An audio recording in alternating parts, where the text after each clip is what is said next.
everyone, how you doing today?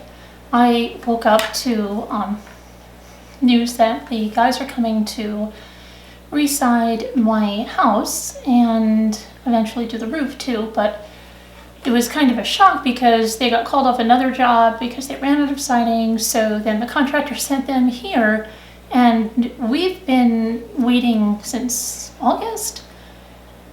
Once everything got straightened out with the insurance company, because we had a terrible hailstorm the end of May, like nothing you've ever seen before, and it damaged all of our siding, our roof, and all of that fun stuff. So it seems like our house is constantly in a state of renovating. We had to do the entire inside in 2017 to 2018, and still going on in 2019. And now the outside. So they were like in my windows, and it's really awkward because I've tried to start this video like 16 times, and then they kept knocking on there's sliders over there that go to the deck, and that's where they are right now. And then they're on my kitchen window over there, you know, and it's really awkward. Okay, anyway. They're somewhere else for the minute, so let's see if you see me like get shocked. It's because they're like looking at me. There is some Kelsey Berreth news, and I think now we are going to finally see the case start picking up, because it's been so under wraps.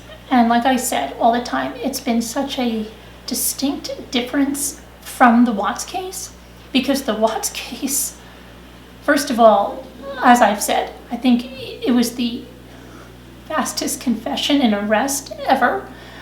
And then all the discovery that came out, and just everything that's been dumped on us that we were privy to, it's been incredible. In this case, was the exact opposite.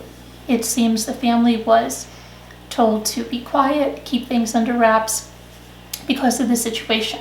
Now, I know I shouldn't say a lot of people. Some people keep telling me that, no, they were engaged. They weren't engaged anymore. They weren't. Not only did a family member in the very early days post something about them being broken up, if you look at the situation, people that are on their way to the altar are not having custody arrangements for their child. That is not normal. They're not apart on Thanksgiving Day. You know, it really doesn't take much to see. The reason the mother came and said that, and I've said this before, is either because the law enforcement said, we don't want to have you suspicious of Patrick or to make him upset at all, because he still had her granddaughter. So it's better if she just played dumb and pretended she didn't know anything, or not get the public all riled up and create suspicion on him that might cause him to do something to the child, or, you know, to really cover his tracks if, you know, they wanted to find Kelsey. That's why the mother was so quiet and said she's looking forward to getting married. She picked her words carefully. She didn't say to Patrick, okay? She's looking forward to getting married. So, yes, I'm telling you, look around at the evidence. This is not an engaged woman. And I'm going to tell you something else that's going to show you that today. So, yeah, she wasn't engaged, okay? I think, as I said yesterday, she was planning on leaving. She was planning on packing up and going back, maybe to where her parents live or somewhere else, because she had only moved there because of Patrick. And I guess she was giving it a shot. I don't know the length of their relationship when she got pregnant. A lot of that has not come out yet. Okay, there's not a lot of information on that. But there is definitely a custody battle going on there. Okay? All right, and then we have, yesterday I told you she was pregnant. Well, that source confirmed she's pregnant. But she's saying now that it's the ex-husband's baby. And yes, I misspoke yesterday when I said she was still married. She's not. She's divorced, but she has children from the first husband, and apparently, I guess, wants people to think that she was still intimate with the first husband because supposedly this baby is his. Not many believe that. Not at all. Okay. Supposedly, she's also saying something like she didn't even know Patrick at the time this child was conceived. Well, that contradicts everything else that says they've known each other at least for the last 15 years. I don't know. There's going to be a lot of stuff that comes out here, guys, okay? Okay, so let's go to, let me see here. Let's go to today. Michelle Stein, her best friend, okay? Kelsey's best friend went on CBS this morning, and she gave an interview. And here's what she said in that interview. Crystal was very scared. She's level-headed, she's kind, she's fun, she's a tough cowgirl. She's just scared, extremely upset. She's normally a happy-go-lucky. Okay. Somebody asked me if I was serious yesterday about her being a rodeo queen in 2008. I am totally serious that she was a rodeo queen in 2008. Okay, I believe that is how she met Patrick at the rodeo. Maybe his pickup line was, "This doesn't look like it's your first rodeo now, is it?" Okay, that was pretty lame. But, okay, so she's a rodeo queen at 15. She's a rodeo queen at 15. That's a song. She was the rodeo queen at 15. I can't sing, but somebody else could. Somebody else could write that song. I just gave you a song you could write. Somebody could write that jingle for my Kelsey, for my Crystal news. We should have that little jingle. Maybe I'll ask my husband. He plays guitar. He could write that. Now, some news about Crystal, and then we could have that little intro. What do you think? No, the copyright on that. Okay. Anyway, isn't it amazing? I just think of these things. Okay, so she was a rodeo queen. But you know, I don't know if she was 15. And now I'll throw the whole jingle off. I think it was 15 years ago. We could always say she was 15, and who's going to really use something that she wasn't 15? Oh, sorry, we thought she was. We're not changing the song now. Okay, so she goes on. She says she was an extremely good person. Yeah, she just got put into a very bad situation. She got put into it. Got put into. Oh.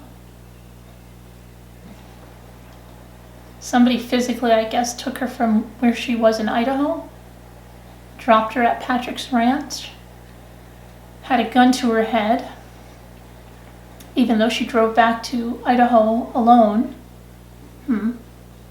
Could have stopped at any police station along the way, called an authority. But it's not her fault, guys. It's not. She got put into that situation. She was physically picked up and dropped into that. Not her fault. It's not. Okay. She said that she knew Patrick for 15 years and they had previously dated. That's a little bit different than not knowing Patrick when the baby was conceived. And then when asked if Crystal and Frazee were having an intimate relationship as of late, she refused to comment, the friend. Okay? Friend also says that Crystal only recently discovered, that Patrick had been engaged to Kelsey and that he had a child with her. She only recently discovered that. Now you see, had been engaged. Okay. She only recently discovered that. When the friend was asked if she believed Patrick was a murderer, she said, yeah, she believed he was a murderer, and she thinks he's a very dangerous person. She claims that Crystal says she never saw that kind of evil in any person. That's somebody you'd want to be involved with. That's somebody you'd want to protect. If that were true, see, I always say, let's give them the benefit of the doubt. Let's say for 15 years she never saw that side of him. She finally sees that side of him. Why does she do that with a cell phone when she knows what happened to Kelsey, right? And someone will say, oh, she was so scared. She was so scared. Oh my gosh, she was so scared. Yeah, but if you're so scared, then you want to get some protection, right? It's a lie. It's just a lie. It's a lie. But what can you do? Because, see, her parents, Kelsey's parents, are extremely grateful for this plea. Because without it, it was going to be harder to convict Patrick. With this plea, this tips the favor, tips the odds in their favor, having that plea, because she is going to testify against him in the trial. So the parents are very grateful. Even Nancy Grace said that this is worth its weight in gold. So absolutely, she could face up to 18 months to 3 years for this. I really don't think, if anything, she's going to get any jail time if her testimony leads to his conviction, and she's not going to be sentenced until he is sentenced. And that can be anywhere from 6 months to 2 years or more. So, yeah, I mean, definitely, they're willing to ease up on her if they get what they need to get the big fish. So we have that, and I know a lot of people are really upset about that, but that's what it is right now. So they asked, why would she have done what she did? And I really can't comment on that. But she said that Crystal must have had very good reason. Crystal had very good reasoning. This is what she said, very good reasoning for what she may or may not have done. And they said, well, what is that very good reasoning? What do you think? What's the reason that she had that very good reasoning? I can't really comment on that. But fear? And they said fear that he may kill her? Yeah, fear he may kill her. Yeah. She looks like she would knock him down and wipe the floor with him, doesn't she? She doesn't look like a little dainty little thing that can't stand up for herself. She looks like somebody you'd be scared to death to meet in some kind of dark alley, right? I would. But she doesn't look like a little wallflower, demure little thing. The other thing is, she has a job every day she's going to. It's not like she's in shackles in his basement.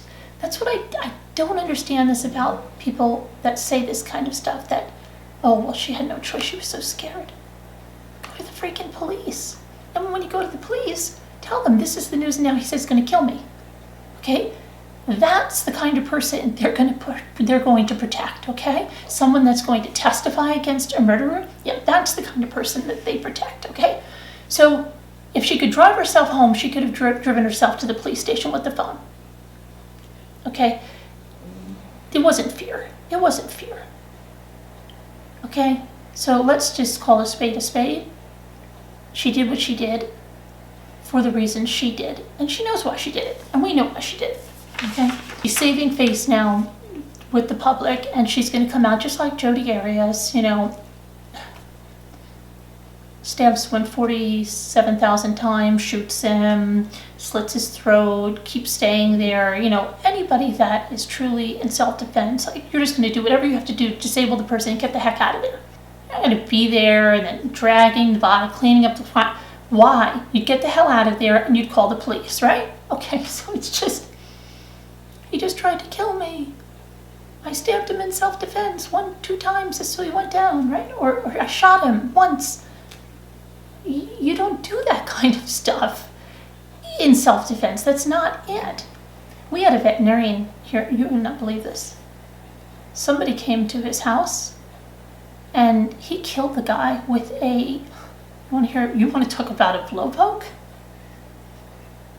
I used him as a vet at one time. You want to talk about a blowpoke?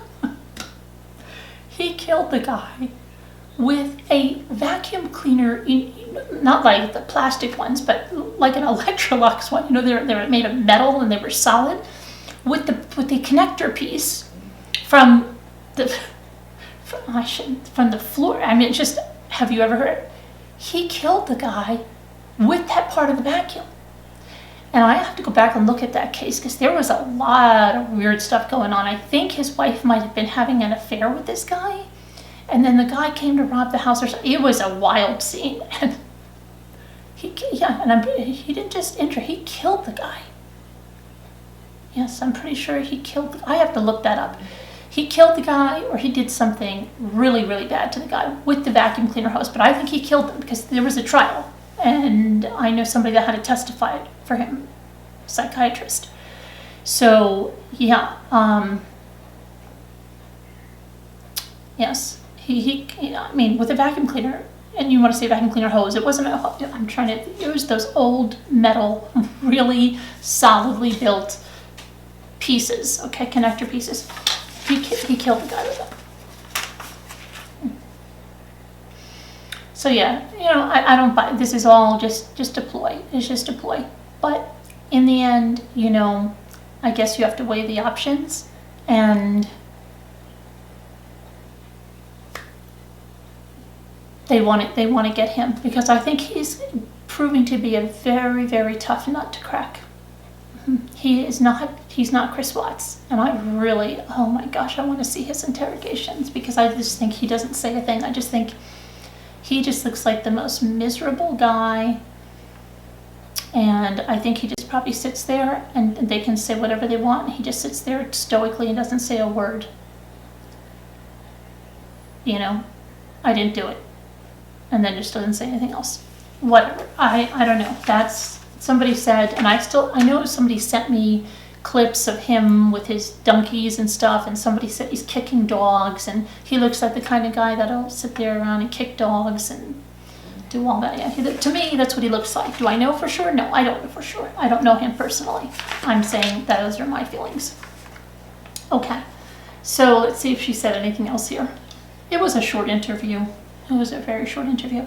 Oh, and she has no doubt, the friend has no doubt whatsoever that Crystal had any involvement in the murder. No doubt in her mind, not at all. And so now we wait for February 19th to see what will come out at that, because all of this evidence has been suppressed, and we are just chomping at the bit, right, for this stuff to come out. But I'm telling you guys now, I think we're all in for a wild ride. And there's another pun. Like a bucking bronco. No, I think it's really, when this evidence comes out of the gate, I didn't even realize chomping at the bit. That was another reference to, when this evidence comes out of the gate, we're going to be off to the races with just craziness, I think. It's going to probably be one horseshoe bend after another of craziness. But okay, so we will keep following that, and I'll see. I don't know if I will be able to. I'll try to put that little video clip in. I don't know. I'll try. If I can, it'll be right here. Kelsey Berreth disappeared more than 2 months ago, while her fiance, Patrick Frazee, is charged with murder. Well, now Crystal Lee, an Idaho nurse, is at the center of a cover-up investigation. She pleaded guilty Friday to tampering with evidence in the case. Morning, Nikki Batiste sat down with Lee's close friend and confidant. She shares why she believes Lee admitted to helping Frazee try to hide Berreth's death. Well, now, Crystal Lee is a key witness in this case. She's known Patrick Frazee for 15 years, and the two previously dated. But one of her closest friends says it was only recently that Lee discovered Frazee had been engaged to another woman, Kelsey Berreth, and that the pair had a child together. Do you think Patrick's a murderer? Yes, I do. I think he's a very dangerous person. Michelle Stein says her close friend Crystal Lee confided in her about her role in covering up Kelsey Berreth's death. We sat down with Stein in Twin Falls, Idaho, where the two women live. Has Crystal ever said that she's been fearful of him at any point? Yes. What did she say? She did tell me that she has never seen that kind of evil in anybody. Berreth, a 29-year-old pilot, vanished on Thanksgiving Day in Colorado and was last seen in this surveillance video, shopping with the 1-year-old daughter she and her fiancé, Patrick Frazee, shared. Investigators say 3 days later, Berreth's cell phone pinged nearly 600 miles away in Gooding, Idaho, about an hour from Lee's home. 2 text messages were sent, one to Berreth's employer, saying she would be away for a week, and another to Frazee. Take me to the first moment Crystal told you that Patrick Frazee had tried to involve her in this crime. I will just tell you, Crystal was very, very scared. Crystal's a very level-headed, kind, fun, loving, happy-go-lucky person. She's a tough cowgirl, but she was absolutely scared and extremely upset. I had no right or authority to living in Salt Lake. And claims she knew Frazee had already killed Berreth. She had very, very good reasoning for whatever it is she may or may not have done. What was the reasoning? I can't really comment completely, but fear. And legitimate fear. That if she didn't comply with Patrick, he might kill her. Yes, that's what I believe, yes. Stein says Lee and Frazee, a blacksmith, met after high school at a ranch and bonded over horses. Were they in a sexual relationship recently? I don't want to comment on that. Frazee is currently in jail without bail. Authorities believe he murdered Berreth at her home, but they have not determined a clear motive, and her body still has not been found. As a part of her plea, sources tell CBS News Lee is expected to testify against Frazee and possibly reveal what Frazee told her about Berreth. You have no doubt Crystal wasn't involved in the murder. I have absolutely no doubt whatsoever. Okay, so the clip, you got the clip? Good. And so that reiterated what I told you, and you probably saw just a little bit more and saw her friend. Uh-oh, my camera's going crazy. I don't know why. It's making a beeping noise. I don't know what that was about at all. Still recording? I have no idea. Okay, so let's move on. I have 2 Black Widow type cases. One took place, I believe it's in 2005. I have to look. Well, actually, and it took place in Syracuse, New York. And then there's another one that just came out, and I'm just going to tell you about this new one because this one is evolving. It's a new true crime case. Hey, it's a new true crime case. And the next court date on this one will be February 13th. But what happened here, and if you've watched Escape at Dannemora, and you see the way Tilly got involved with those inmates, and if you're like, yeah, apparently, that's happening a lot, and then these women are wanting to leave their husbands for the inmates that are doing life there? Yeah, because that's another rational life decision. They must be using a very good life coach. So, yeah, that's a rational life decision that, somebody would counsel them on, I think. Let's take a look at this case because this is, like I said, I got my first taste of this case last night, and let me just get to this here.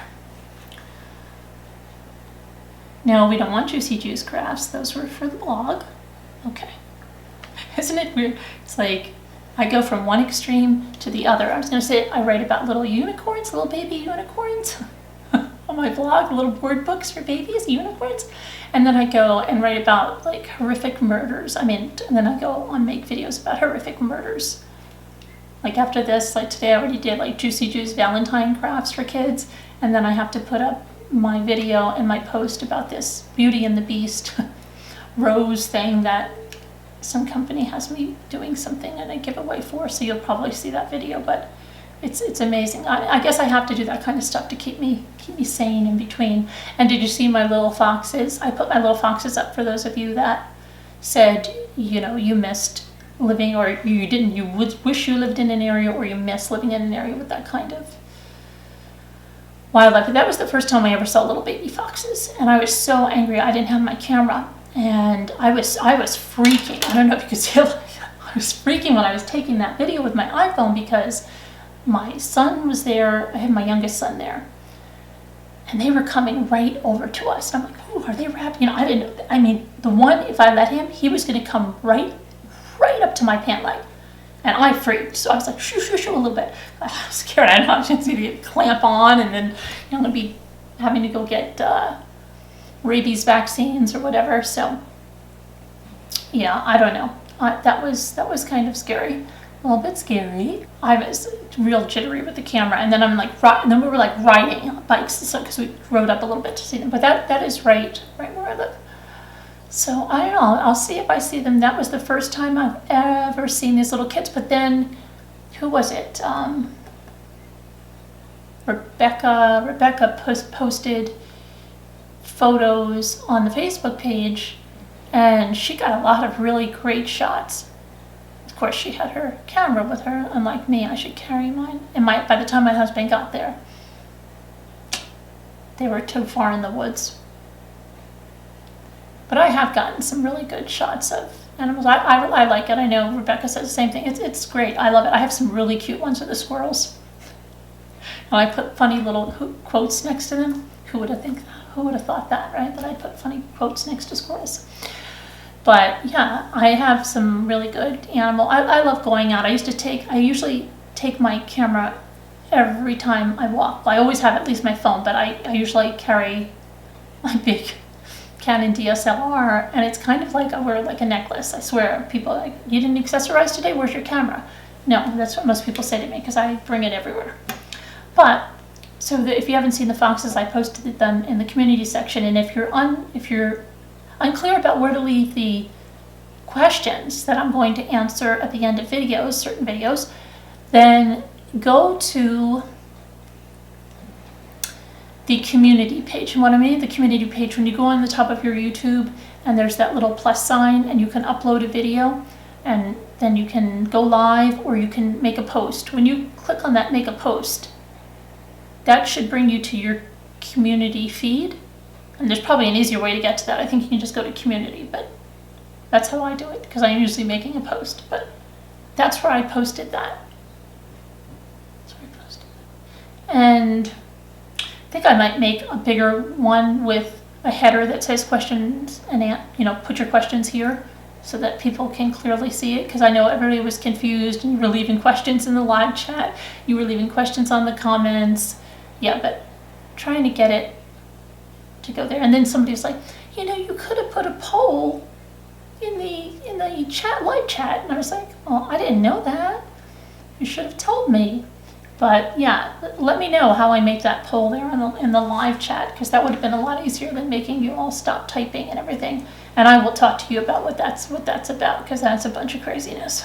Okay. All right, so let's go to this. I have to tell you guys something. I watched the Ted Bundy tapes. Now, I don't know if I've seen this before. Can somebody tell me, is that just premiering on Netflix? Because I feel like I've seen that before. I definitely know about that guy that went there to do all this. I definitely feel like I've seen this at least a year or two ago. Can somebody chime in on that, please? Because everybody was making it sound like, and not even you guys, but people, just regular friends and relatives I know on my Facebook feed, they were making it sound like it was something so new and so extraordinary. And, I kind of hate that kind of stuff, because after a while, it's like the same thing over and over and over again. And I've seen a lot of Ted Bundy documentaries, and I even have from Audible the book about him. So maybe I've just seen more than most people, probably. I don't know. Most people that are not like truly into true crime. That I expected something so different because people were like, don't watch it alone. Oh my gosh. And I was just like, and having my tea, it wasn't, seemed redundant to me, totally redundant to me. And I really, really think I've seen it before, or that guy did something very similar. So let me know about that, because let me know how you true crime aficionados that know Ted Bundy's case felt about it. All right now, guys, it's not in Colorado and it's not in Florida. Florida is notorious for the craziest things happening, right? But this is in Missouri. A Missouri jail nurse. We're seeing a lot of redundancy. Here's another nurse in the true crime circuit, right? Between the Lees and this and that. And then have you noticed like the Kelsey Crystal with a K?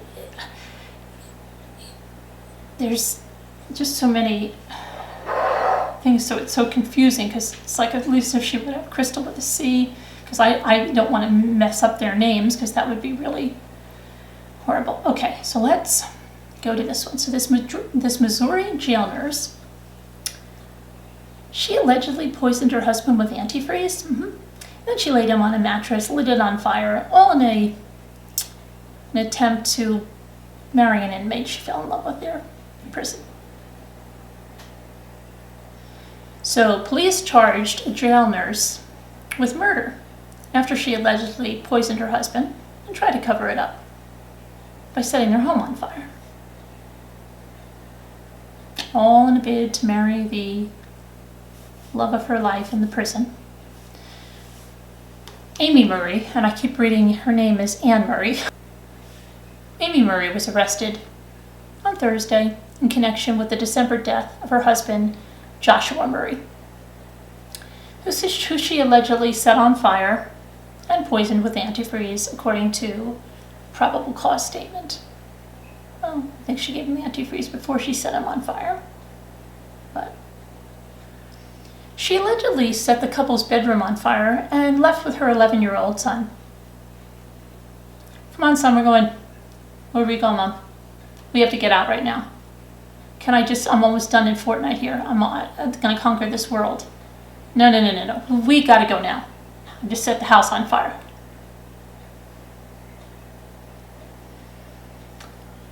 How do you do that?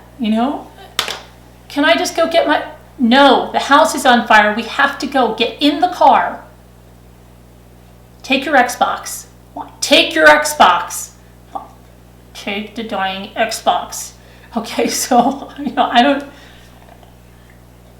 People act like it's just like, okay. And I bet she probably was calm like crazy, like, come on, honey, we're going to the store. All right, Mom, I'm going to buy you something special with that insurance money. Come on. Let's go.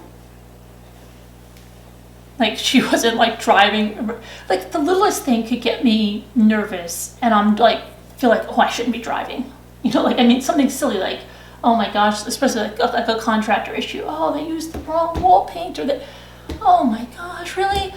You have to go to the Home Depot and get more. Well, I should wait till I calm down before I go to the Home Depot, right? Because I might have an accident. I'm thinking of these people just do something like this and they get behind the wheel of a car. They're just probably driving fine, turn on the radio. Hey, that's my favorite song.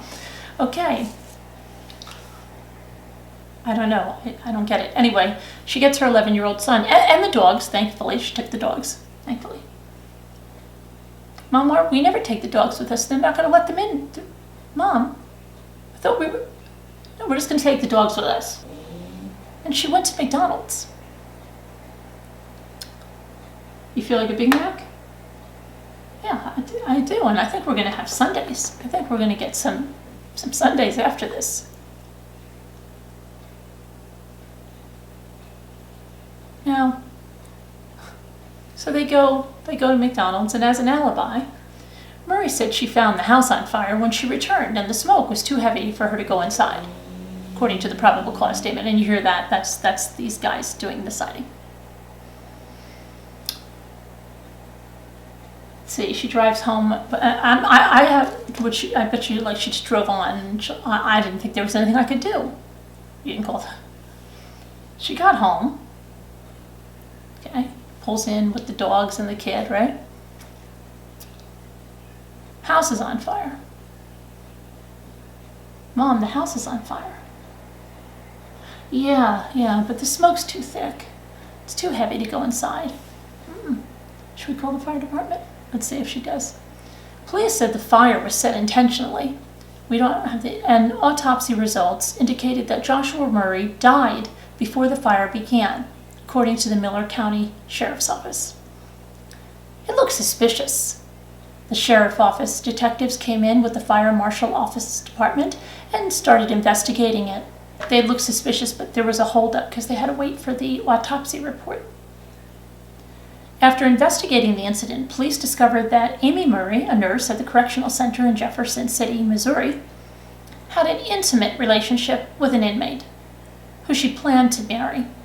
Now, this inmate had a life sentence for killing a 72-year-old man, so again, probably something, her life coach recommended. Yeah, what do you think about this? Should I leave? What is he? Well, he's done a lot of this. He served 18 years of that, so he could get out. Right? He killed a 72-year-old man? Yeah, but I don't know. I think he's changed. So you think that's like a good role model for your son and everything? Yeah, I do. It's worth burning your house down and everything. Yeah, it's worth the risk of you being put away for life and your son not having a mother. Yeah. Okay, look, you gotta come in here, and you're gonna play in here, right, quietly? Yeah. I'll plug in your Xbox.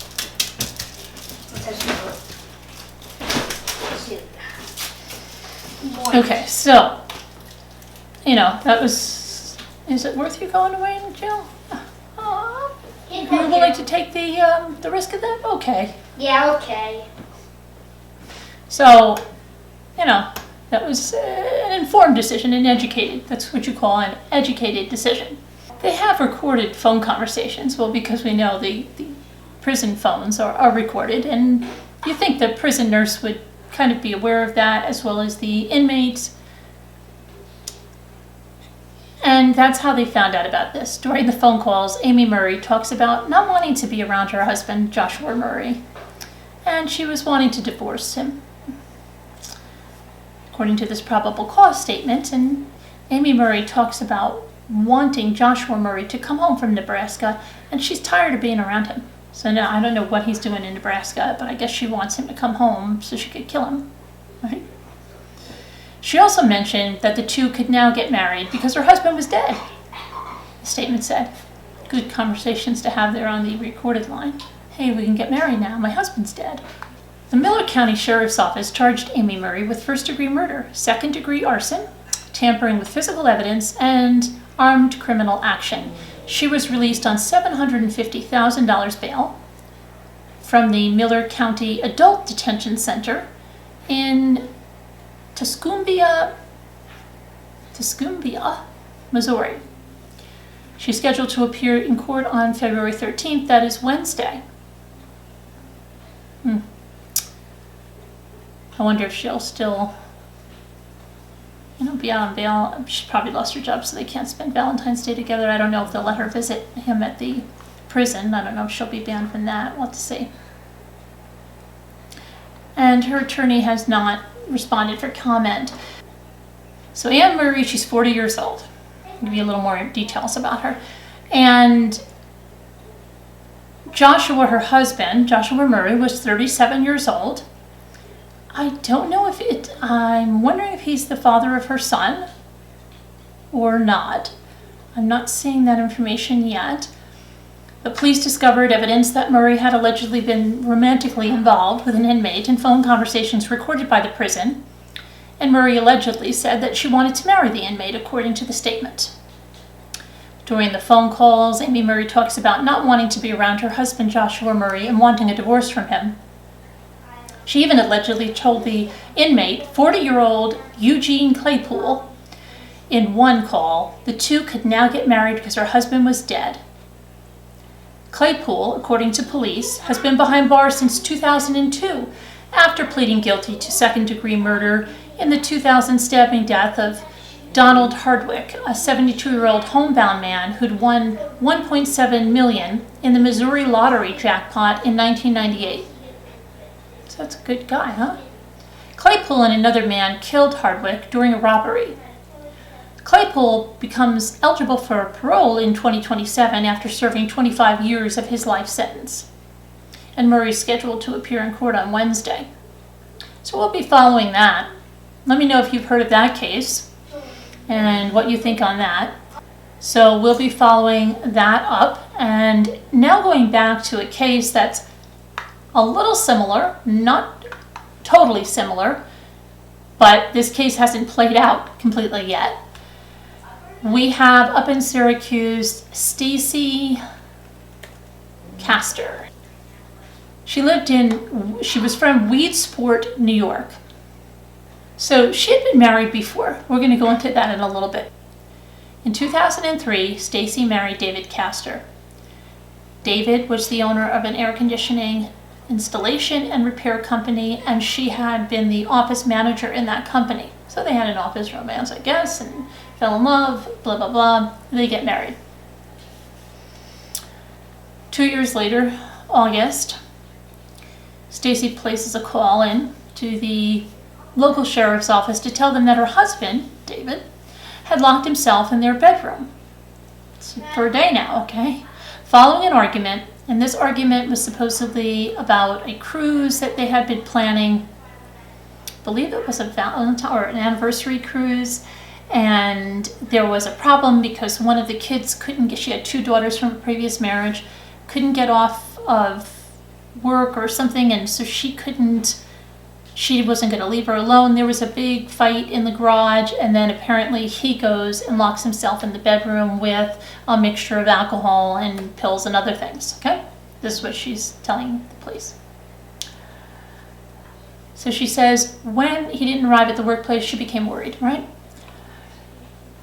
She said that he was depressed. So now Sergeant Robert Willoughby of the Onondaga County Sheriff's Department kicked in the door of the bedroom and found David Castor lying dead. Among the items near his body were a container of antifreeze, a half-full glass of bright green liquid. Willoughby says he remembers that Castor screamed, "He's not dead! He's not dead!" The coroner reported that David Castor has committed suicide through a self-administered lethal dose of antifreeze. But when police found Stacey Castor's fingerprints on the antifreeze glass and located a turkey baster that had David Castor's DNA on it, on the tip of it, they began to suspect Stacey Castor. Think? They thought she had engineered her husband's death. They believed Castor had used the turkey baster to force-feed him the antifreeze once he became too physically weak to drink it himself. The detectives on the case ordered wiretapings on Castor's house, and they listened in on phone calls for any unusual conversations. In addition, they set up cameras overlooking her husband's, that's right, 2 of them, plural, gravesites. They're both dead now. And they've been buried side by side at her request. Well, detectives reasoned that if Castor was truly genuine about her love for her late husbands, then she would eventually visit their graves. They wanted to observe her behavior while there. Castor, however, never visited. The investigators soon felt the only way to prove Castor was responsible for both homicides was to have Wallace's body exhumed. You see, husbands, so that's plural. So now what happened to the other husband, right? So maybe they want to question him or something. Can't, because he's not there anymore. So how did he die? Let's go back to the first marriage. When she was 17, Stacey met Michael Wallace. And that was in 1985. They bonded immediately. Castor felt that Wallace was her true love. The couple married. They had their first daughter, Ashley, in 1988. In 1991, they had a second daughter, Bree. Castor was employed by an ambulance dispatch company while Wallace worked nights as a mechanic. But the family had very little money. According to Castor, Wallace was very close to Bree, showing favoritism that Castor made up for by becoming best friends with her elder daughter, Ashley. In spite of their closeness with their children, the couple grew apart, and it was rumored that each was having affairs. In late 1999, Wallace starts feeling intermittently ill. Family members variously remember him as acting unsteady, coughing, and seeming a bit swollen. As his inexplicable sickness persisted over the holiday season, his family encouraged him to seek medical care. But he died in early 2000 before he could do so. Their daughter Ashley was 11 at the time and had been alone with him. She blamed herself for his death. She had noticed his appearance that day, but thought nothing of it. Doctors told Castor that Wallace died of a heart attack. Though Wallace's sister was skeptical of the heart attack having been the cause and requested an autopsy for Wallace, but Stacey Castor refused. She believed the doctors were correct about Wallace's demise. Okay, so now detectives are like, you think she had anything to do with that one? I don't know. Why don't we exhume the body and check it out? So they have Wallace's body, the first husband, exhumed. So they find out through the toxicology screen that her first husband wasn't a heart attack. It was death by antifreeze poisoning. So now, what does she have? Some type of Mike Peterson luck that just two people that they're involved with in their life in some way or another. I know the first one wasn't his wife, but I think he was the father of those girls, but that's another thing. End up dead, and he's the last person to see them, both. Does she have the same kind of luck that both of her husbands die of antifreeze poisoning, or did she have a hand in it? So, of course, she's under suspicion, right? So in September 2007, amid mounting evidence that Castor had murdered both of her husbands, she began to panic. So after she learns that police had exhumed her first husband's body and found traces of antifreeze in his system, she was believed to have devised a plan to set up her daughter Ashley. She became best friends with her older daughter Ashley, and that's the one she's going to set up for these murders. So allegedly. Okay? So Ashley's first day of college, investigators came up to her school and they were questioning her about her father's death. She had told her mother she was upset. The mother is on the phone saying, I can't believe they did this. You know what? Come on home. We're going to have a drink together. The girl's thinking like, wow, my mother's going to have a drink with it. Great. Castor said, Stacey said that to her daughter they had been through enough emotional stress. They need to relax. And Ashley agreed because Stacey was not only her mother, but her best friend, remember, right? The following day, Stacey invited Ashley to drink again at home. And she says that first her mother offered her a nasty tasting drink that she at first refused, but eventually drank because she trusted her mom. 17 hours later, Ashley was found comatose on her bed by her younger sister, Bree Wallace.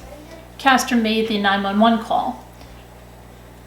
Ashley's sister left her side for a moment, and when she returned, she found a suicide note beside Ashley. The note appeared to be Ashley's murder confession, in which she admits to having killed her father and her stepfather. Castor quickly took the note from her sister and later gave it to the paramedics. Tests revealed that potentially fatal painkillers had also been found in Ashley's system and that she most likely would have died if brought to the hospital just a few minutes later. When Ashley awakened with police questioning her about the murders and the suicide note found beside her, she said that the last thing she remembered was her mother making her drink an alcoholic drink, something she never had before. And she told the officers that she didn't write the note, and she was confused about the questions and accusations. And when she was drinking this, it tasted so nasty, and her mother was telling her, put the straw all the way in the back of your throat.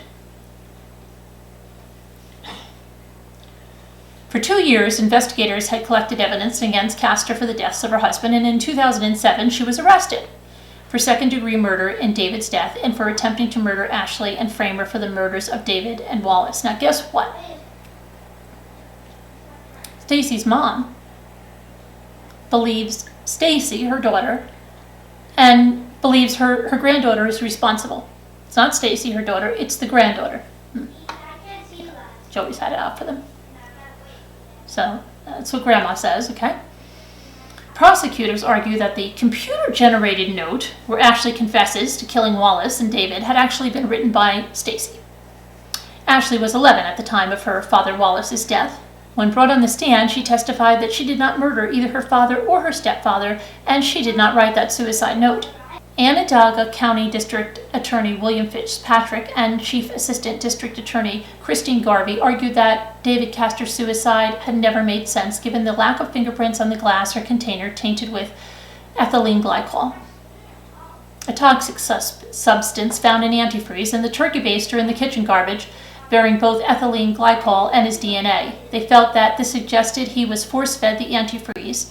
Given evidence of the evolution of David Castor's illness, they concluded that Castor had for 4 days fed her husband antifreeze through the baster before trying to make it look like a suicide. She had said that her husband got the idea to kill himself with antifreeze while both were watching a news report about Lynn Turner, who murdered 2 past lovers by using the poison. I'm sure they were both watching that. She was probably like, probably watched that, I don't know when that was, years before. Is that 2 with the antifreeze, and how much did that take? 8 ounces over, how long did she, oh, did someone put that on the DVR? I've got to rewind that. How many ounces? Mom, why are you taking? Nothing, I might start a YouTube channel on true crime. I want to get all the facts here, okay? It's nothing, I'm not planning anyone's death. Okay. The prosecutors presented evidence showing how antifreeze poisoning can be identified from the growth of calcium oxalate crystals in the kidneys, and that was what was seen on the examination of Wallace and David's body as well. In addition, they noted money as one of the main reasons Castor murdered her husbands. She had murdered her husbands partly to collect on their life insurance and estates, and had changed David's will to exclude his son by a previous marriage from the money left to him by David. So she cut the son, his biological son, David's biological son, out of the will. And sorry, yeah, I don't know. You must have really ticked him off. Yeah, you were out of it. Sorry. You want to go to McDonald's? I'll buy you a sundae. Okay, so you're gonna hear my kids. These guys threw my time off completely. They searched Stacey's computer and they found several drafts of the suicide note, right? No, that doesn't sound like her. That doesn't sound like her. Go and get her journal, like make this authentic. I need this to look authentic. Okay. So several drafts of her suicide note. We're really coming across an unbelievable bunch of parents here. This one thinks, I killed them. I really don't want to go to jail. Because I have all that insurance money and stuff I'd like to spend. I'll just tag it on my daughter that I've made my best friend my whole life, and I don't think that betrayal will screw her up or anything, and let me try to poison her too, and then everybody will believe that. Yeah, it's like, what in the heck? So they find several drafts of the suicide note, and Ashley was accused of writing. Now, the forensic investigators found that based on the timestamps, it had to be written while Ashley was at school, proving she couldn't have been its author. They argued that the suicide attempt had actually been a planned-out murder attempt by Castor against Ashley. On the stand, Ashley retold how her mother had convinced her to drink for those 2 nights before she almost died. She repeated that she only drank the nasty tasting beverage because she trusted her mother, and she maintained her innocence of the 2 murders and the writing of the note.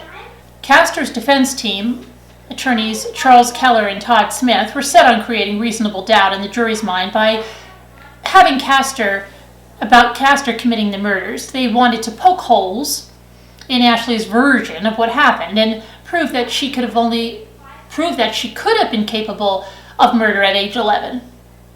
That must have been really good for her psyche, right? Wonderful.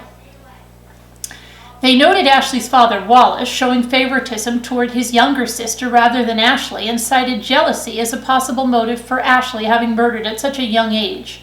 For her stepfather, they noted his and Ashley's tumultuous relationship and how they did not get along with each other. Castor's mother believed her granddaughter Ashley was guilty. In a final attempt to convince the jury that she was not guilty, Castor took the stand. On cross-examination, Fitzpatrick pointed out what he felt were flaws in Castor's version of that night. She maintained that it was Ashley who murdered Wallace and David, though she would not speculate about motives beyond implying that her daughter might be mentally ill. Really, Stacey? Fitzpatrick pointed out that Ashley's mother had never sought therapy for her, and that at 21, Ashley exhibited no sign of mental illness. Fitzpatrick asserted that Stacey's behavior during David Castor and Ashley's illnesses made no sense, given that the years she had worked for a paramedics company. She did not seek care for Ashley for 17 hours and indicated that David Castor, who was staggering and vomiting and unable to stand, looked okay. Likewise, he questioned how a woman who had lost 2 husbands to poisoning would not seek help for her daughter in Ashley's state. Fitzpatrick frequently shouted at Castor, inspiring Castor's defense attorney, Charles Keller, to frequently object and even request a mistrial. Prosecutors brought up another piece of damning evidence against Castor when they cited having heard typing sounds while Castor was on the phone. During one of the wiretapped recordings presented, typing sounds can be heard while Castor talks to a friend, though Castor denied memory of using the computer that day. Prosecutors argued that typing sounds were those of one of the several drafts Castor had written on the suicide note. Ashley had already testified to having witnessed her mother's working on the computer, or something she had hidden to prevent Ashley seeing it. Fitzpatrick claimed that was the day Castor wrote the note, which had Castor's fingerprints on it, but not Ashley's, to frame her daughter. He told the jury about the word antifreeze, written as anti-free, ANTI-FREE, in 4 places within the note, and noted that Castor had also said anti-free during an interview. Do you have anti-free? Anti-free? Yeah, you know the stuff you use to winterize your car and a boat and other things? Anti-free? You mean antifreeze? Yeah, I like to call it anti-free. If you could hear the Fortnite going on. I've got one in the room on this side, I've got one in the room on that side, and they're talking in those stupid headphone mics to people. So it sounds like a lunatic zone.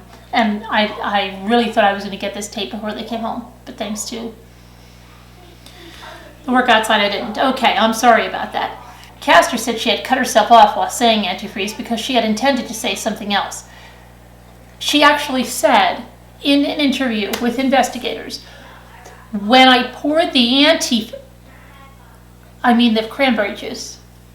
Did I say anti? I didn't say antifreeze. Actually, I cut myself off when I was saying it because I didn't want to incriminate not incriminate. I actually cut myself off from saying it. It has nothing to do with it being typed because that's just a coincidence. Castor's defense team presented a pharmaceutical expert in an attempt to cast doubt on the prosecution's claim that Castor had drugged Ashley 17 hours prior to being taken to the hospital. Professor Francis Django testified that after analyzing the traces of drugs and alcohol found in blood drawn from Ashley at the hospital, Ashley would have had to ingest the alcohol, Ritalin, and several other drugs just several hours before she was hospitalized.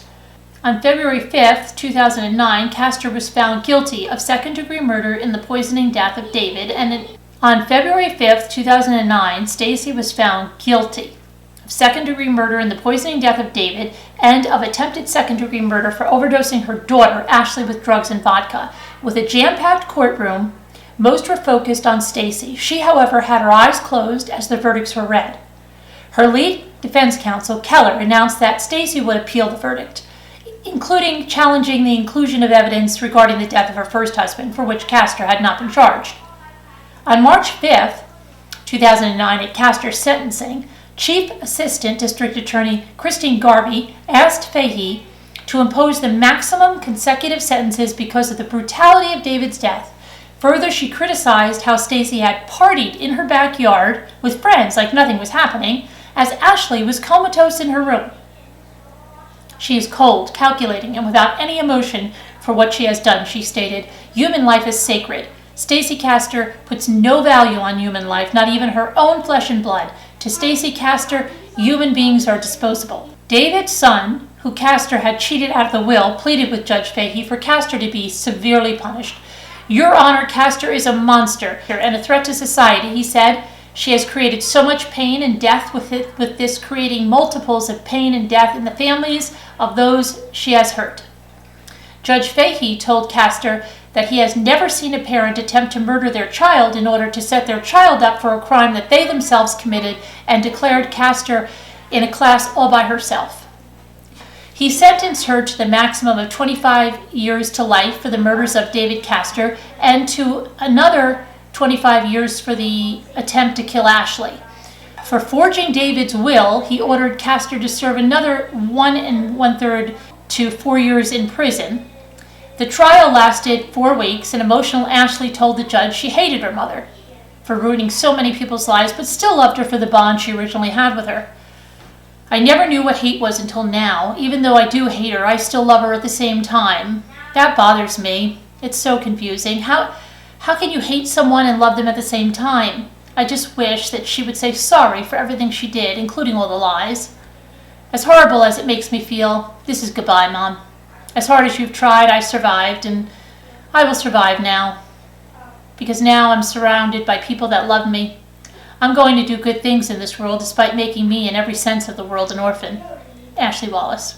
Fitzpatrick said under New York sentencing guidelines, Castor would have to serve just over 51 years before she became eligible for parole. At her age, that's effectively a life sentence. But something else happened. Now, back in 2009, this is a few months after the verdict, ABC aired a 2-hour special about Castor and the trial, which included interviews. During the trial, Castor had been dubbed the Black Widow by media outlets, a title previously given to Lynn Turner. What an honor, right? I wonder if they have a sash. Ashley said she does not know how her mother, any mother, could try to kill her own child, a question that the public has also pondered. Castor, who professed to be shocked at the guilty verdict, maintained her innocence during the on-air 2020 special, as well as in unaired parts of the program. She said that Ashley brought this on, and insists that she and Ashley know what really happened. She did express sympathy for her daughter Bree. She called Bree an innocent victim, whom she lost along with her freedom and her husband's. She indicated that her mother, stepfather, and some other relatives still support her. Bree, like Ashley, has not spoken to Stacey since the trial. Bree said that losing her mother was hard, but she was happy that she was guilty because we all know that she's guilty. Ashley said, I would have done anything for her, but she tried to kill me instead. Both of Stacey's daughters expressed concern that their mother had not yet apologized to them. Stacey maintains she is innocent of the deaths of her husbands and the attempted murder. Dr. James Knoll was interviewed by ABC for his psychological perspective on the case, and he says though she wasn't officially declared a serial killer, he believes she would have killed again, if she got away with this. And Knoll said that the killers may have many different motivations. He described Stacey as a Black Widow type rather than a typical serial killer. He describes a Black Widow type as a woman who kills her husbands or lovers for material gain, as opposed to the typical serial killer men who kill consecutively for sexual or sadistic motives. He relayed that psychopathic traits and histories of childhood abuse have been consistently reported in these types of women, and suggested that if Stacey is guilty of these crimes of which she has been convicted and accused, then she would be demonstrating psychopathic traits, including regarding even her own children, as an object to be used for her convenience. Now, in another twist, Stacey was found dead in her cell on the morning of June 11th, 2016, 7 years after this. It was not apparent how she died, and the manner of her death was undetermined. It was later determined by the DA's office that Castor died of a heart attack, with no evidence of suicide or foul play. And that's the end of that story. I was going to do questions and answers. Let me see if I take a few questions, because I don't know how these kids are being noisy, and I know my husband's going to come in any second. Okay, so here we have, so Itana, Oregon, I posted in the wrong comment section. My question was, what does the plea deal mean for future evidence found in the Watts case? Can they not go after anyone else involved if that is found because of the plea deal? No. I answered this yesterday. More along the lines of, it doesn't, for someone else, if there is evidence found that incriminates someone else had a hand in that, yes, they can be charged, just like in that alligator death of that husband. If you guys aren't familiar with the Florida case, you should look at it, okay? Woman was married to a man. They had a best friend. There were three of them. So it was two guys, the husband and the best friend, and it was also the best friend of the wife. One day the husband goes fishing, or duck hunting it was, and he doesn't come back. Well, they rule it a death. They can't find the body. They said he was eaten by alligators. I think it was 18, 20 years later. The best friend couldn't take it anymore. Now, he had since married the wife. He got with the wife. This was all an elaborate scheme for those two to get together. But he couldn't take it anymore. So he went and confessed. And then they put her, he was convicted, they put her on trial, and she was convicted. And this just happened months ago, after, 18, 20 years. Okay? So definitely, if something comes forward, that's what I'm saying. For those of you saying that you're schmoozing around with Charlotte and Jim, and, wouldn't it be funny if one of you sitting, in an office, they're like, we have a new employee coming in. Yeah, who is it? A guy named Jim. Yeah, Gutowski? Really? Yeah. Geologist? Really? Wow. Yeah, you want to show him the ropes? Yeah, sure, I'll show him the ropes. or the other way around, right? Going into Starbucks one day. Hey, Charlotte, how you doing? Charlotte, does it say Charlotte Nelson? Charlotte Nelson. Wow, I'm going to be working here a lot now. I'm going to bring my laptop in. You're going to be seeing me a lot here now. Like I said, there's so many ways to reach people. So yeah, somebody told me she was schmoozing it up with Charlotte up at having some tropical drinks. But yeah, sooner or later somebody runs into someone, and we all know that people talk, and people like NK talk a lot. So, and just as I said, she's not really the best friend. If you hear the things she said to Charlotte, like, it's not going to make any difference if I go to your father's wake or not. It's not going to bring him back, okay? And I've got other things to, on my mind, essentially, is what she said, okay? Yeah, and then she's like bad-mouthing her right in the interrogation. Now, Charlotte watches that and she's like, oh my gosh, what did she say about me? I'm unhinged? What was that she said? She's laughing about me? Huh. See how long I keep your secret, okay?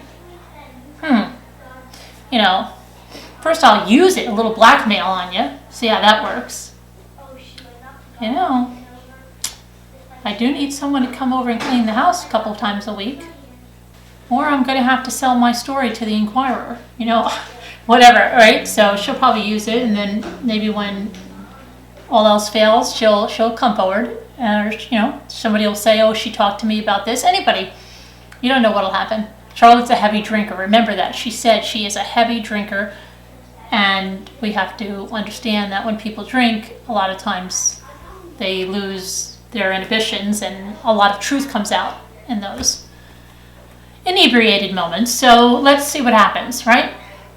Okay, so that was from Itana, Oregon. And now we have, let me see who this is. Scuba Gal says, hello, Mommy. Hi, Scuba Gal. Hi, Scuba Gal. I would love to know your thoughts on the Routier case. The sock found in the alley could possibly be from an intruder. The bloody fingerprint that wasn't any of the family's, that always had hung up a bit. I just think with her being on death row and she could have died and bled out of the cut to her carotid artery was only 3 millimeters, which is nothing. A big risk for one is staging this themselves. Perhaps it should be investigated more thoroughly considering she's on death row. I think those 3 things should be taken into consideration. What are your thoughts? Thank you. Sounds like you might have done some talk to text. I do that all the time and it comes out kind of crazy, but it didn't cut her carotid artery, but I think that you mean that it was 3 millimeters away from her carotid artery. And perhaps things should be investigated a little more thoroughly. Okay. When you look at the situation there,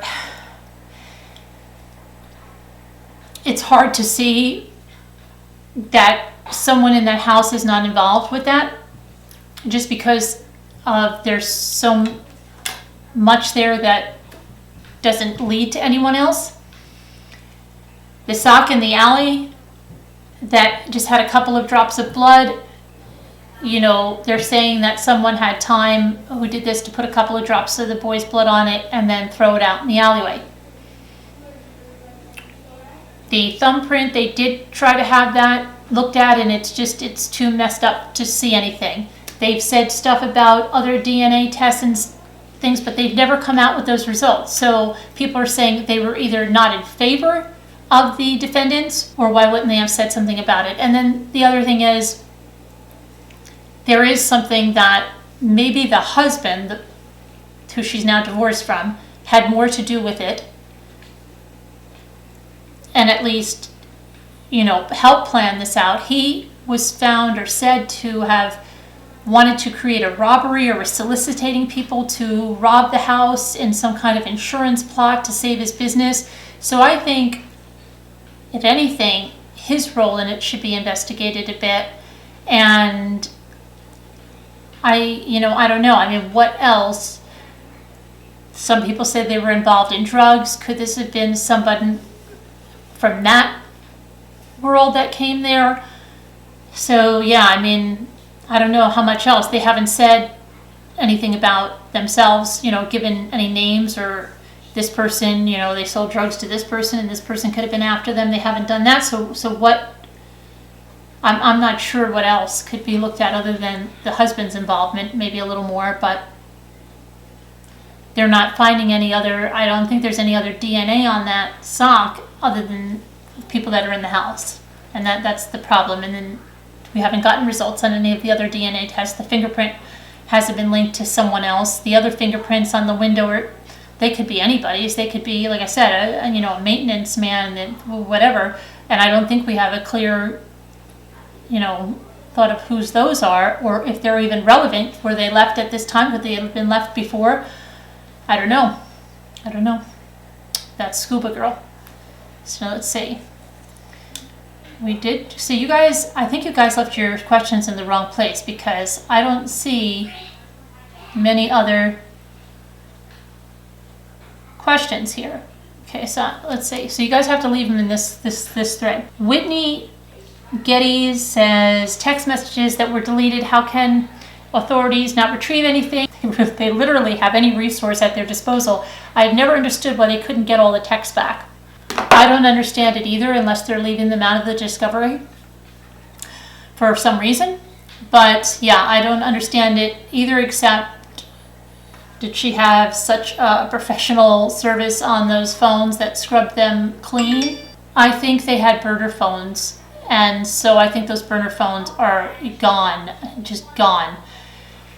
Who knows? Chris probably threw his burner phone on the way to or the way from work. Shanann's father had said, there's cliffs over there, you'll never find anything if you throw it over. And so yeah, they probably went that way, and they had burner phones. When he mentioned burner phones in that interrogation, remember, Chris, you can always tell what he did, but the things he says, For him to say burner phone, he was well aware what a burner phone is. He was well aware of the calculator app to deceive, right? So believe me, he's no squeaky clean angel. He knew what a burner phone was, and they had them. I would have liked to see a thorough accounting of every receipt, every credit card charge. I wonder if they went back all the way and saw if anything could relate to a burner phone. Was there any manual that was left anywhere in that house, anything in his truck, anything to go back to a burner phone purchase. Okay, Daisy Collins says, talking about NK, she said she always went to bed early, but that night she was up late. I'm sure she means the night of the 12th into the 13th. And doing laundry, it seems, if she was anxious and most likely waiting to hear if it went to plan, and they were texting back and forth. How hasn't she been arrested? Amazes me. I can only assume the state doesn't want to cause a media circus, not to mention the cost, but can you put a price on justice for Shanann and the babies? I think this is what she said to them, that she was on the phone with him. We don't know for certain she was on the phone with him. We don't know that at all. That could have been something that she was using as an alibi. I explained how she could have had the phone connected from her house. She could have had a friend even keep that phone connected and then just disconnected on their end when that 111-minute phone call was over. She never really said much of what they talked about, except, that he had the TV on. And then the next night, on the 13th, that's when you're hearing about the laundry, and that she said he was just sleeping on the mattress, right? But the 111-minute phone call was the night before. So I think whatever she did, she covered her tracks. And just as we're seeing in the Frazee case, if Chris had done a better job, like Frazee did, of covering this up and not getting caught right away, they might have had to sacrifice her to get him the way they're doing with this other girlfriend or whatever she is. So she might have been lost by the way anyway, and maybe they just figure, okay, well, she's a smaller part of it. They probably have evidence that she didn't physically cause their death, and they feel they have him in prison, and maybe, that's enough now. So I don't know. We don't know, or if something comes forward in the future, who knows, but that's the way it is right now. Okay, so Mel B, hi Mel B, says, love your channel, thank you. You hear the lovely noises. My kids, tools outside. Looking back on the time before CW pleaded guilty, I wonder if DA matched his fingerprints on the girls' faces. I also wonder why the DA asked for footprints. Any idea, Mommy? Okay, Mel B. I believe all of the pictures of his hands and the fingerprints and everything, yes, was definitely to have for trial. And they did take swabs of all kinds of DNA from the girls, from Shanann, from Chris. We don't have any clear evidence of what matched up or not because it didn't go to trial. So we haven't seen evidence of that. Now the footprint, now you might have seen the video where they took his footprint. There's been a lot of little insider stuff going on, nothing that's in the discovery for the exact reason why, but I have had it, mentioned, and not by crazy rumor mills, but that they took that because of something at the site where he had to push the girls down with his foot. And so I'm not sure whether there's a footprint that they might have taken from the well. They could have got prints off that from the top somewhere, but they needed that footprint. So if you ask me, I would say definitely that's the reason why. Getting a footprint like that is not usually something we normally see. So I'm going to go with that. There's either print taken from the well of pushing them down. Someone said something like, I heard once that those plastic bags he might have even used on his feet So I don't know whether he took his foot out of a shoe or a boot and then put the plastic bag not to get, I don't know. I mean, there's just a lot of things. So they said that there was a print inside the bag, I've heard. All of this, too, is not in the discovery. It's nothing that I have in black and white, but these are some things that I've heard that do sound a bit plausible to me. So, yeah, that or a print taken off the well site, or, you know, I don't know if they found any type of print. I don't think it would have, if they might have some DNA from that on the child, I don't know. But there could be a print that they got off the well tank. I don't know, or in the inside of that bag, if he put the bags on his feet too after that. So, all right, that's what I can tell you on that. Alyssa Tallman says, what a great idea. Thanks, Alyssa. I actually just remembered a question I had in regard to the Watts case. Why wasn't CW considered a possible flight risk on Monday or Tuesday night following the murders? As far as I'm aware, his exact whereabouts were being monitored by the police. Thanks for considering my inquiry. Okay, Alyssa, they were following him, right? So it was a missing persons case. So it wasn't considered a homicide on the 13th and the 14th. But remember, on the 14th, they had him there. They called him back when he was headed, they thought he was headed to his mistress's house. But he had told Amanda and Nick that he was headed there. But they called him when he was being surveilled. And that's when he took the Lexus out. He parked it down next to the truck. They lost sight of him for a few minutes. When they caught sight of him, they saw him transferring things from the truck to the Lexus with the hatch open on the Lexus and the doors open on the truck. Then he drove off. He came back again, did another little transfer thing, got in the Lexus. They said they believed he was headed to an address that I read to you in another video, which I believe was the mistress's place. Then they had him called to come into the station. They kept him there. That's when Coder was sitting. We went through that whole interrogation that night. They kept him there for a long time, and then they told him, we don't want you to go back to the house. We can't tell you not to go back to the house, because it wasn't officially a homicide then.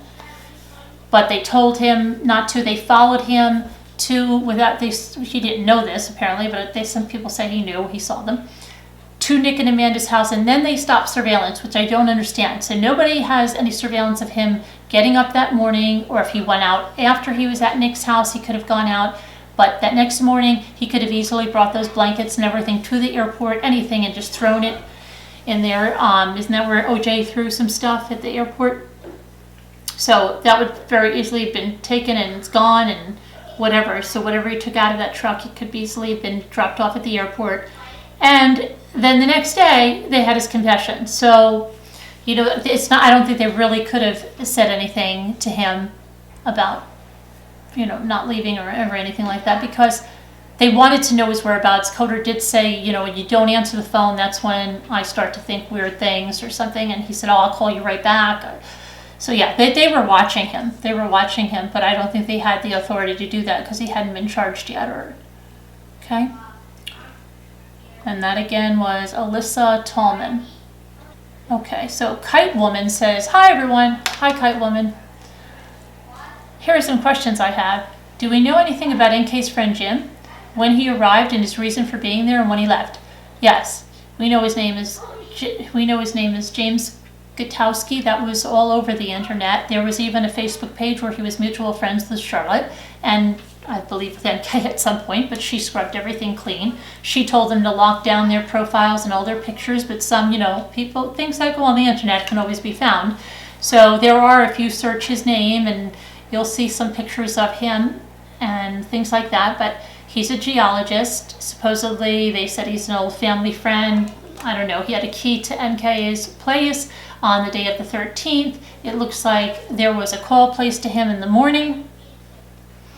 And then she said he got there just as she got home from work, okay? And then he left around 9 or 10 o'clock. So what he was doing there for that short amount of time, we don't know, because he was never questioned, which I can't believe that. I can't believe they just didn't question him.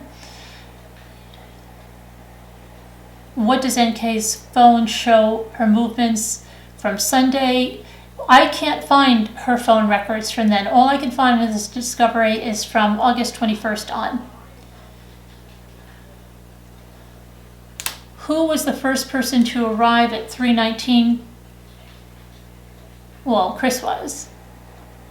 I saw the drone footage of the hole he put Shanann in. It was more than a 2-foot deep hole. It's hard to believe he dug that hole that size, along with everything else he did at that site in the time he had. I believe he left his house at 5:47, and I think the location was about 49 miles away. If he arrived at 6:30, that doesn't give him much time. I'm also curious about CW's coworker who said he returned at 3:19 to look around. Why? He said that when he heard they were missing, he just wanted to look around because Chris didn't park where he usually did, and then Chris went to go to the bathroom, which he thinks, well, maybe he hit something, and so he pretended he left a wrench there, and he ran into that water guy, and he looked around there. That was Troy McCoy, I believe, right? That was Troy McCoy? Or was that the other guy? What's the other guy? It's one of the... Who was the other guy? So it wasn't Roberts. Who was the other friend? Chad McNeil? It wasn't Chad McNeil. It was Troy McCoy, right? Yes. And the maintenance worker said his truck was... Yeah, he parked in the location that Chris did, I guess, to look around in that location if there was anything there. It was near the grave. It doesn't add up. Well, that's what I say all the time. It doesn't add up. So... we don't know. I mean, I don't know what the soil is like out there. If it's anything like where I live, I know you have the mountains there. We can't dig not even an inch without hitting a rock. You don't dig here with a shovel. You dig with a pickaxe, okay? And you get a workout like crazy. If you have to dig for a tree or something, it's crazy. You have a pickaxe, okay? And you're like sweating and just, it's hard work, and you're pulling out rocks like this. We have a lot of natural bluestone in the area. I mean, just like when we built this house, I mean, they're picking out boulders that are like Flintstone-sized boulders, okay? So you're not going to dig that type of, it's not, but I see, when these guys in like The Hangover or something, and they're out there in the desert, that just looks like sand. It's like, like, how many graves do you have to dig? 6? Okay. But it's not like that here, and I'm not sure what it's like over there. If it's very easy, it doesn't look like it's terribly rocky. It looks like very dry. So could he have done, it was a shallow hole. I mean, she was only 8 inches under the ground. She wasn't in a large grave. And it's even been thought that he was going to put them all in there, but he couldn't get the hole big enough to hold them all in the time frame he had. He kept checking in with people. So I think, yes, if the soil wasn't terribly rocky, he could have done that in the time he had, but he couldn't get it big enough, and then just freaked out and then put the girls in the tanks. Or he might have planned to do that all the time. Have to find out, whoever lives over there, to try a little experiment, see how fast you can dig a hole that size, and then we'll know. See, there's got to be somebody listening here that lives in the area that can just go in the backyard and dig a hole. What are you digging a hole for? Just a little experiment. I'll fill it in. Okay, so Sunkist says, Mrs. Ramblings. You don't have to be so formal, Sunkist. Why do you think NK was deliberately evasive and conveniently forgetting dates and times in conversations with CW? Since she knows nothing of his plan to murder his family. Thank you kindly. I know, Sunkist, you wouldn't think an innocent person would have to hide anything or tell lies, right? She seemed awfully confused, and she was so tired, remember?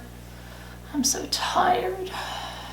But then when she wanted to get back to something, come on, we're just getting to the meat of it. Remember that? Yeah, that was, she was oddly excited. And then she kept telling them, well, we're going to keep going over, there'll be more. Like, she was really enjoying that attention in a way. It was very strange, and really wanting to know when her name was going to come out. She was saying it like she didn't want it to, but she really did. I don't know, she's a very odd bird, that one there. But yeah, I definitely think she's hiding something, because it's not the way someone acts when they're not hiding something. You'd say, here's my phone, here, get what you need, here it is. And then even if you couldn't remember, you'd take it down, and then once you remembered, your story would be the same. Well, everything was changing every time you talked to her. So yeah, doesn't sound like a truthful person. Let's put it that way. Okay, Leslie Todd says, do you know if NK has been ruled out as being involved in the murder, or could she still be of interest to the police? Well, I think we've answered that a number of times. I felt that she was in complete control, manipulated the whole situation. Yep, we just covered that. She told lies to suit her own version of events, and even when she was asked the name to friends, obviously to collaborate the story, she told them, no, you can't bring them into this. Right, that was Jim. Really, I understand the agent could have been letting her think she was in control, or did he fully accept her story? Just a thought. I wonder if things were different, how CW's controlling mother would have got on with CW's controlling girlfriend. If she thought Shanann was a controlling wife, then oh my gosh, she would have hated NK. But then NK is a sly, manipulative, dishonest girl who would have played that mother. Yeah, she probably would. I just wish I could feel justice was served for Shanann, Bella, Cece, her family, and poor little Nico. Yeah, well, I mean, we all want to think that the justice was served there. And yeah, I think NK would be playing the Wattses. Just like, oh, that Shanann, she was so controlling. What did she say about Chris? She said he was a skater boy? Oh my gosh. A monster. A skater boy? I can see why you guys are so broken up about this. I won't do that. No, I love him. He's so well built. I think he's half Cherokee. She told Charlotte the guy was half Cherokee. So he's really brown and built. There's another Texas chart. It's crazy. You know, I wonder, with marijuana being legal over there in Colorado, I wonder if NK is smoking that every night, because that would explain a lot of things, wouldn't it? If she's like constantly stoned. I don't know if she had drug testing at work. I know the one guy with Chris said they were sporadically tested, but I don't know. She definitely seems like something. All right, let's take one more question if I can find a different one. Kagi, I love your channel. Hi, Kagi, thank you. I'd like to ask, I've read that Chris Coleman is trying to get a trial. He's trying to get a new trial, right? Yes. Is it true? And if so, can you please tell us more about it? Thanks. Yes, he is appealing for a new trial based on the time stamp in the back of the pictures of him and Tara, because apparently jurors have said that they were on the fence and then they saw that time date stamp and it showed that she lied and he lied about the start of their relationship. So now he's saying that time and date stamp should have never been on the back of those pictures. That's one of the reasons he's appealing. And that was in May, and I haven't heard of a decision on it yet. But yes, he is trying to appeal for a new trial. Anyway, guys, I'm going to let you go because it's getting really noisy in here and it's time to get dinner for everyone. So I will talk to you soon. Have a good one, and let me know your thoughts in the comments, and see you later. Bye.